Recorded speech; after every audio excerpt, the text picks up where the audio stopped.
दोस्तों, मैं अभिषेक सिंह आपके अपने लोकप्रिय यूट्यूब चैनल 5 जन्य फॉर ऑल पे एक बार फिर से स्वागत बंधन अभिनंदन करता हूं। मुझे आशा है कि आप अपने घर में होंगे, सुरक्षित होंगे और जैसा कि ये पेंडेमिक का एक दौर चल रहा है, एक महामारी चल रही है, इसमें हमें अपना और अपने परिवार का ख्याल रखना है, घर पे रहना है, उनको सुरक्षित रखना है, अपने भी सुरक्षित रखना है और सरकार द्वारा जो गाइडलाइन दी जा रही है उसको फॉलो करिए, प्रशासन का सहयोग करिए। और इसी के साथ हम आज की अपनी कक्षा, जैसा कि भूगोल विषय को लेके हम अपनी कक्षाएं निरंतर आपको दे रहे हैं और मुझे कहीं महसूस हो रहा है, ऐसा महसूस हो रहा है कि आप इस विषय को लेके अपने आप को बहुत असहज महसूस कर रहे हैं, यानी कि बोरियत फील कर रहे हैं। तो मित्रों, जैसे जैसे आप डेप्थ में जाएंगे, अभी तो बोरियत लगेगी, लेकिन एक समय आएगा कि आप याद करेंगे कि हाँ, उसने कुछ बताया था और ये चीज़ें हमारे जीवन में, हमारे भूगोल में, हमारे आसपास के आवरण में घटित हो रही हैं। इसको समझ लेना चाहिए। तो कृपया करके आप किसी भी विषय को इंटरेस्ट से पढ़िए, मज़े से पढ़िए, एकदम फ्री माइंड होकर पढ़िए, स्ट्रेस ना लीजिए। क्योंकि देखिए, जितने आप अपने आप को अवसाद में डालेंगे उतना ही अवसाद और बढ़ता जाएगा। यानी जितना अपने आप प्रेशर लेंगे, जैसा कि आज टॉपिक भी हमारा वही है, वायुदाब, एयर प्रेशर। तो प्रेशर न लें, आराम से इसको मज़े से समझें और एकदम खेल खेल में हम भूगोल को समझेंगे। जैसा कि समझते आए, 8-10 वीडियो आपने देखा, उसके ऊपर मैं एक कंक्लूजन वीडियो आपको दूंगा कि इसमें क्या क्या मैटर्स हैं जिसको आपको एकदम कंठस्थ करना है, उसमें कैसे कैसे प्रश्न आते हैं, इसका कंक्लूजन वीडियो मैं दूंगा। थोड़ा सा 1-2 टॉपिक है, उसको और अच्छे से आपको समझा लूँ, फिर आपको कंक्लूजन वीडियो उस पर आएगा। तो आज का जो टॉपिक है वो वायुदाब। वायुदाब का मतलब है, इसकी परिभाषा अगर एक लाइन में कही जाए, बताई जाए, तो वायुमंडल द्वारा पृथ्वी पे डाला गया दबाव, वायुमंडल द्वारा, एटमॉस्फेयर द्वारा पृथ्वी पे डाला गया हवाओं का दबाव ही वायुदाब कहलाता है। अब ये दाब कैसे होता है, हवाएं कैसे दाब डालती हैं? तो जैसा कि हम आप सुनते आते हैं कि हमारे जो नर्वस सिस्टम है, जो हमारे ब्लड का प्रेशर है, वो वायुमंडल के प्रेशर के अनुपात में इक्विवेलेंट है, यानी कि ना वो ज़्यादा है ना ये कम है। इसीलिए हमें अपने ब्लड में, जैसे ये आपकी ब्लड की नली है, अगर इस पे वायुदाब ना होता तो ये फव्वारे की तरह निकल रही होती। जैसा कि मैंने आपसे बताया था कॉन्सेप्ट कि इक्वेटर से जब भी आप ऊपर चढ़ेंगे, यानी कि अपने धरातल को, अपने भूमि को आप छोड़ेंगे और ऊपर की तरफ बढ़ेंगे तो प्रेशर कम होगा, क्योंकि वायुदाब का प्रेशर पृथ्वी के धरातल पे ज़्यादा पड़ता है, समुद्रों पे खास तौर से। जो समुद्र है, समुद्रों पे पड़ने वाला दबाव ही वायुदाब मापा जाता है, जिसको हम पास्कल, जिसकी इकाई है। लेकिन जो यंत्र से मापते हैं उसको बैरोमीटर कहते हैं। और बैरोमीटर सामान्य वायुदाब का जो आकलन किया जाता है वो समुद्र तल पे 1 सेंटीमीटर एरिया में, 1 सेंटीमीटर 1 सेंटीमीटर स्क्वायर एरिया में दिया गया वायुमंडल द्वारा जो वायुदाब दिया जाता है, जो वायुदाब लगाया जाता है, उसी को हम बैरोमीटर द्वारा मापन करते हैं और उसी का नाम देते हैं हम कि मिलीबार। मिलीबार में, यानी कि 1013 मिलीबार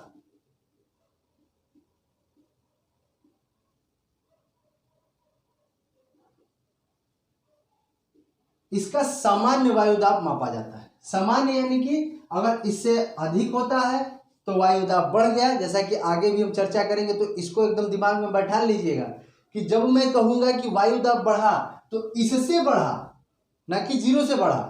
वायुदाब घटा तो इससे घटा, यानी कि ये सामान्य है, ये एवरेज है।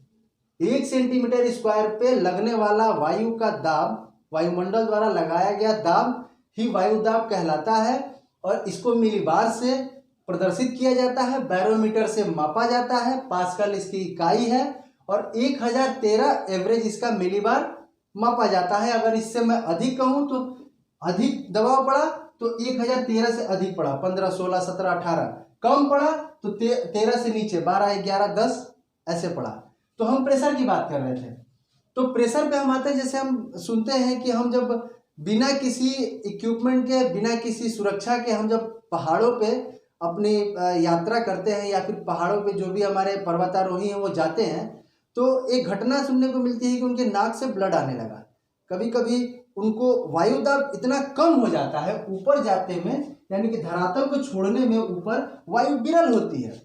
विरल होने के साथ साथ वो अपना प्रेशर भी कम करती है, तो वायु दाब कम हो जाता है। तो वायु दाब कम होने का ही कम, यानी कि 1013 से नीचे, ऊपर नहीं नीचे। तो इसी वायु दाब की कमी को हम आज वायु दाब में पढ़ेंगे और इसी को एयर प्रेशर कहते हैं। इसका बहुत महत्व है, केवल आपके बॉडी के ब्लड सर्कुलेशन में नहीं, हर चीज में। अगर वायु दाब न हो तो फिर मानसून की स्थिति भी ऐसी नहीं होगी जैसे सामान्य आप देखते हैं। अगर वायु दाब न हो तो जैसा कि इंक पेन को आप जेब में रखते हैं तो कभी कभी देखते हैं कि उसमें से इंक बाहर निकलने लगता है। जो इंक पेन होती है जिसमें इंक भरा होता है उसमें से इंक बाहर निकलने लगता है, वो वायु प्रेशर के कारण ही होता है। प्रेशर उसको दबाए रखता है, प्रेशर उसको दबाए रखता है, सामान्य रखता है, इसीलिए वो अपनी अवस्था में रहता है। जैसे ही प्रेशर कम हुआ वैसे ही इसका बढ़ जाएगा और ये बाहर निकल जाएगा। वैसे ही ब्लड में भी है कि जैसे ही वायु दाब कम होगा वैसे ही ब्लड स्वतंत्र अवस्था में हो जाएगा और ये फिर आपके धमनियों से बाहर निकलने लगेगा।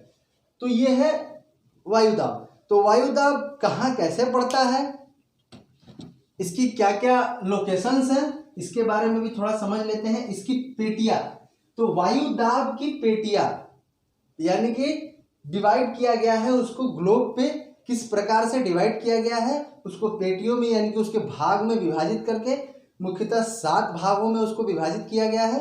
तो उसको देख लेते हैं कहाँ कहाँ कैसे प्रेशर और वायु का संचरण, वायु चलती कैसे है, आप देख लेते हैं, उसके बाद समझेंगे इसको अच्छे से। जैसे कि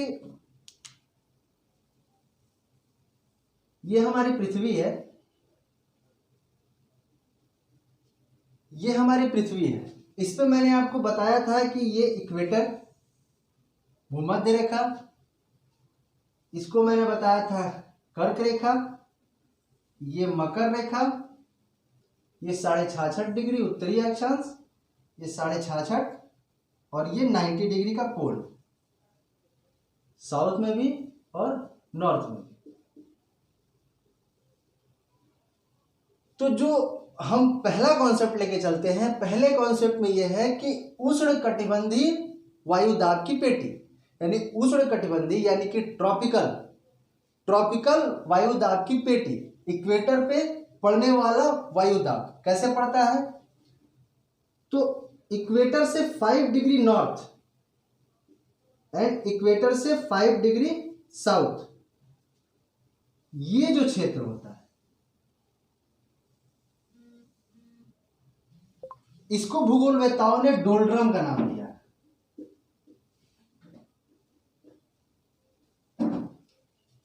डोल्ड्रम यानी शांत क्षेत्र, शांत क्षेत्र, डोल्ड्रम यानी शांत क्षेत्र। शांत क्षेत्र का मतलब हवाएं जो हैं यहां लंबवत चलती हैं, न कि क्षैतिज, यानी कि हवाएं यूं नहीं चलती, ये लंबवत नहीं चलती, ऊपर की तरफ नहीं जाती, यहां से ऊपर को उठती हैं, लंबवत आती हैं। लंबवत सूर्य की किरणें यहां पड़ती हैं, लंबवत सूर्य की किरणें पड़ने के कारण यहां हवाएं संवहनी होती हैं, गर्म होती हैं, ऊपर की तरफ उठती हैं और ऊपर की तरफ उठने के कारण हवाएं फिर गिरती भी हैं। कहाँ गिरती हैं अभी समझाएंगे, तो पहले डोल्ड्रम के बारे में समझ लें। यहां से हवाएं गर्म होती हैं सूर्य के प्रकाश के कारण, सूर्य की ऊर्जा के कारण। यहाँ 12वें महीने ये घटना देखने को मिलती है। पिछले वीडियो में मैंने आपको बताया कि इक्वेटर पे 12वें महीने ये घटना देखने को मिलती है। इसको डोल्ड्रम क्षेत्र कहा गया, यानी कि ये सदाबहार वन का क्षेत्र, जैव विविधता बहुत अत्यधिक, क्योंकि यहाँ प्रतिदिन वर्षा की घटनाएं होती हैं, क्योंकि प्रतिदिन यहाँ कंडेंसेंस होती है, यहाँ हवाएं ऊपर उठती हैं, ठंडी होती हैं, फिर उसके बाद संवहन, बादल का निर्माण करती हैं, संवहनी बनती है धारा, फिर उसके बाद बारिश का यहाँ पे बौछारें बारिश की कराती हैं। तो ये हवाएं यहाँ गर्म हुई, हल्की हुई, उठी, उठने के बाद ये पृथ्वी के घूर्णन के कारण हवाओं में विस्थापन होता है, यानी कि एक जगह से दूसरी जगह हवाएं जाती हैं, तो पृथ्वी हवाओं का आकर्षण भी करती है। तो हवाएं यहां से उठी और ये 30 डिग्री, ये तो 23.5 डिग्री, यहां 30 डिग्री, इसको मिटा दे रहे हैं, ये कंफ्यूज हो जाएंगे आप लोग। ये 30 डिग्री से 35 डिग्री नॉर्थ, 30 डिग्री से 35 डिग्री नॉर्थ। वैसे ही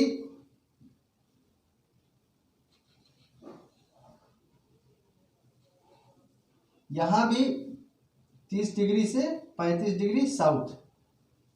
इसको सब ट्रॉपिकल, यानी कि आप इसको उपोष्ण कटिबंधी भी कहते हैं। उपोष्ण कटिबंधी का क्षेत्र है, यानी कि ना ज्यादा गर्म ना ज्यादा ठंडा। जैसा कि कंफ्यूज ना होइएगा, मैंने कल बताया था आपको कि 66.5, तो 66.5 कहाँ से बताया था? 23.5 से 66.5 के बीच में जो भी क्षेत्र आते हैं वो सारे उपोष्ण कटिबंधी यानी सब ट्रॉपिकल जोन कहे जाते हैं। तो सब ट्रॉपिकल जोन है, आप कंफ्यूज हो जाएंगे, लिख लीजिए इसमें ये ट्रॉपिकल, ये हो गया आपका सब ट्रॉपिकल। अब हवाएं जो यहां से उठी हल्की होंगी, ऊपर उठेंगी, ऊपर उठेंगी तो ठंडी होंगी, और ठंडी होंगी तो फिर नीचे की तरफ आएंगी, यानी कि पृथ्वी आकर्षित करेगी। विस्थापन, यानी कि एक स्थान से दूसरे स्थान पे उनका विस्थापन हो रहा है, एक स्थान से दूसरे स्थान की तरफ हवाएं जा रही हैं। तो यहां से ये हवाएं यूं उठेंगी और फिर यूं गिरेंगी। तो जो यहां हवाएं गिरेंगी वो हवाएं काफी तीव्र होंगी, और काफी तीव्र होने के कारण वहां उनका दबाव और उनकी गति काफी तेज होगी। तो इस क्षेत्र को एक भूगोलवेत्ताओं ने एक नाम दिया, अश्व अक्षांश।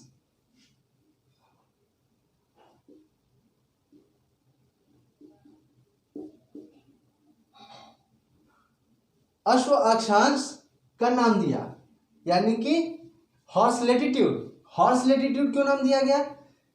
क्योंकि 30 से 35 डिग्री नॉर्थ और 30 से 35 डिग्री साउथ पे प्राचीन काल में जो ट्रेड होता था वो नाव से ज्यादातर होता था। तो नाव से ट्रेड होने के कारण जो नाविक होते थे वो इन हवाओं की प्रतीक्षा करते थे, क्योंकि हवाएं, देखिए हवाएं आपके ये वेस्ट से ईस्ट भी चलती हैं और ईस्ट से वेस्ट भी चलती हैं हवाएं। तो उत्तरी गोलार्ध में अवरोध होने के कारण, यानी कि यहाँ पहाड़ियाँ, घाटियाँ और महाद्वीप होने के कारण यहाँ हवाएं थोड़ी सी अपने दिशा को परिवर्तित करते हुए कई भागों में विभाजित होकर चलती हैं।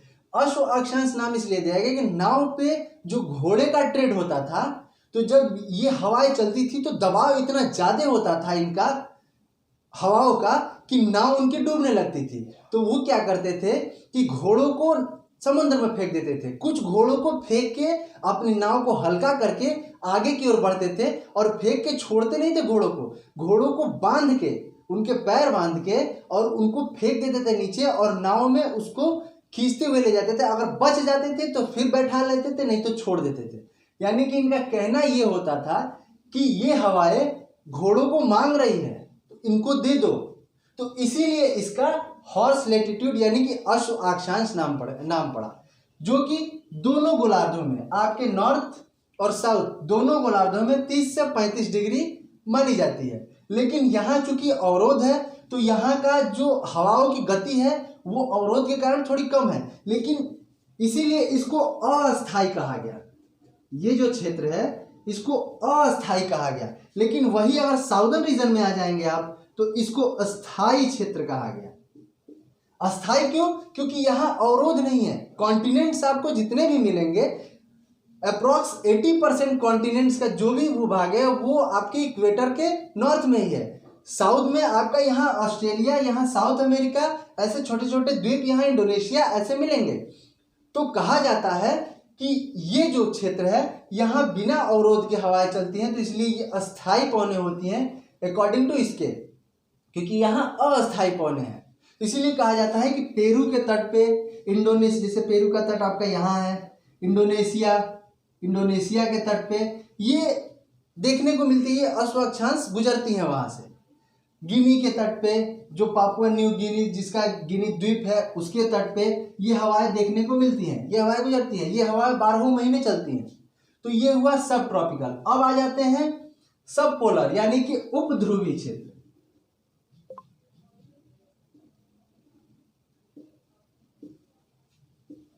उपध्रुवी क्षेत्र यानी कि 66.5 डिग्री, 66.5 डिग्री नॉर्थ और 66.5 डिग्री साउथ, ये उपध्रुवी क्षेत्र है। फिर यहां क्या हुआ, यहां हवाएं ठंडी होकर नीचे की तरफ आई। नीचे की तरफ कब आएंगी, हवाएं नीचे आएंगी यानी कि वो खाली स्थान को, यानी कि वहां गर्म क्षेत्र है तो हवाएं नीचे की ओर आएंगी, और नीचे की ओर आने के बाद हवाओं में इतना दबाव होगा कि फिर वो कुछ दूर तक अपने अकॉर्डिंग टू इसके यहाँ ये जाते हैं, ये उससे कम है और ये उससे भी कम है।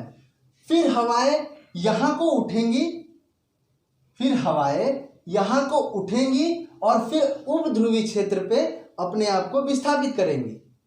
तो ऐसे इसका ये फॉर्मेशन, यानी कि आप जैसे नाव चलती है, जैसे आप नदियों में धाराओं का फॉर्मेशन देखते हैं, यूं ये चलती हैं। यानी कि ये उठी इक्वेटर से, फिर ये 30 पे गिरी, फिर ये उठी 66.5 पे, फिर आगे गिरी, और फिर ध्रुवों पे ये फिर गिर जाएंगी। यानी कि मैं इसको आपको ऐसे समझाऊं कि जैसे यहां आई, यहां निम्न वायु दाब का क्षेत्र कब मिला, जब हवाएं ऊपर उठी और फिर नीचे क्यों आए, तो यहां निम्न वायु दाब का क्षेत्र मिला, यानी ठंडी हवाएं नीचे की तरफ आई, नीचे की तरफ आई तो बिना अवरोध के कुछ दूर चली, फिर इनको निम्न वायु दाब का क्षेत्र मिला, फिर ये हवाएं उठी, फिर 66.5 पे दोनों तरफ यानी कि नॉर्थ और साउथ इनका ये फॉर्मेशन चलता है। तो 66.5 पे फिर जाके गिरी, विस्थापन के कारण, पृथ्वी के अपने आकर्षण के कारण जिसमें जी का मान है, और फिर उसके बाद हवाएं नॉर्थ पोल और साउथ पोल पे जब जाएंगी तो ये हवाएं जी के मान के कारण, यानी कि साउथ पोल के जी के मान इतना ज्यादा है, इतना इसका दबाव है, हवाएं ठंडी हैं, उसका अलग दबाव है, जी का अलग दबाव है, इसलिए यहाँ कोई निम्न वायु दाब का क्षेत्र नहीं होता, यहाँ निम्न वायु दाब का क्षेत्र नहीं होता, ये हाई प्रेशर जोन होता है। तो आप थोड़ा सा समझे होंगे इसमें कि हवाओं का जो फॉर्मेशन होता है, यानी कि दबाव के अकॉर्डिंग ये अपने आप को बदलती रहती हैं। जैसे यहाँ से हवाएं उठेंगी हल्की होके, फिर यहाँ को गिरेंगी, फिर यहाँ से हवाएं थोड़ी दूर तक गति करेंगी, फिर उठेंगी, फिर आपके 66.5 पे गिरेंगी, और फिर यहाँ से हवाएं उतनी, इनके में उतनी गर्मी नहीं होती कि ये हल्की होके उठे। यहाँ से ये आकर्षण के कारण, यानी कि पृथ्वी के आकर्षण के कारण, जी के मान के कारण, ये हवाएं जब इधर को आएंगी, इधर को विस्थापित होंगी, तो यहाँ ये हाई प्रेशर जोन है। तो ये कुछ विस्थापित होंगे, कुछ अपने आप को ऊर्जा मुक्त कर लेंगे, यानी कुछ हवाएं मुक्त हो जाएंगी, तो यहाँ पे हाई प्रेशर जोन है। तो हम इसको ओवरव्यू में समझें तो ये लो प्रेशर जोन, ये फिर हाई प्रेशर, ये फिर लो प्रेशर, एंड देन फिर ये हाई प्रेशर जोन। ये है हवाओं का फॉर्मेशन, यानी कि दाब के अनुसार हवाएं कहाँ, कितनी और कितनी मात्रा में और कैसे चलती हैं, ये आज हमने थोड़ा सा समझने का प्रयास किया। तो मित्रों, अब इसके आगे मैं अब हवाओं पे चर्चा करूंगा। और हाँ, एक आपका सवाल उठेगा कि आपने हवाओं की तो बात कर दी, प्रेशर की बात कर दी, हवाएं बनती कैसे हैं। क्रिएटिव माइंड के लोग पूछते हैं कि अब हवाओं को तो आप घुमा रहे हैं, लेकिन हवाएं बनती कैसे हैं।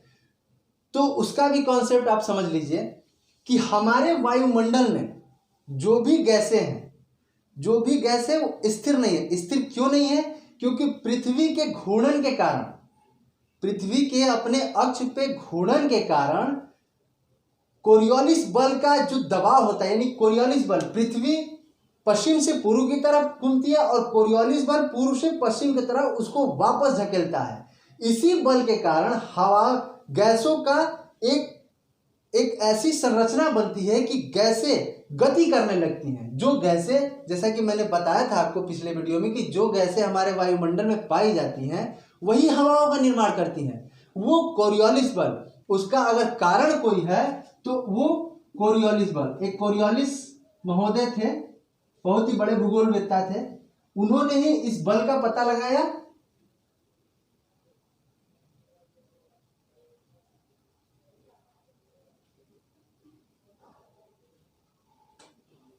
कोरियोलिस महोदय थे, उन्होंने इस बल का पता लगाया कि आखिर हवाएं बनती कैसे हैं। तो हवाएं ऐसी बनती हैं कि पृथ्वी के घूर्णन, यानी कि पृथ्वी अपना दबाव लगा रही है, ऊपर से अपोजिट, यानी कि न्यूटन का third law, action is equal to reaction, opposite एक कोरियोलिस बल उस पर दबाव लगा रहा है। और इन्हीं फॉर्मेशन की वजह से हवाओं में एक टर्बुलेंस हो रहा है, एक अवरोध पैदा हो रहा है, और हवाएं यानी कि गैसें हवा के रूप में बनके और पूरे ग्लोब पे ईस्ट टू वेस्ट और साउथ टू नॉर्थ चल रही हैं।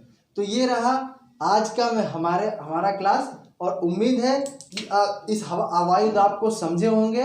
नहीं समझे हैं तो प्लीज़ कमेंट बॉक्स में अपनी प्रतिक्रिया दीजिएगा, और हमारे टेलीग्राम चैनल से जुड़िए, डिस्क्रिप्शन बॉक्स में आपका लिंक मिल जाएगा, और फेसबुक पेज को लाइक करिए।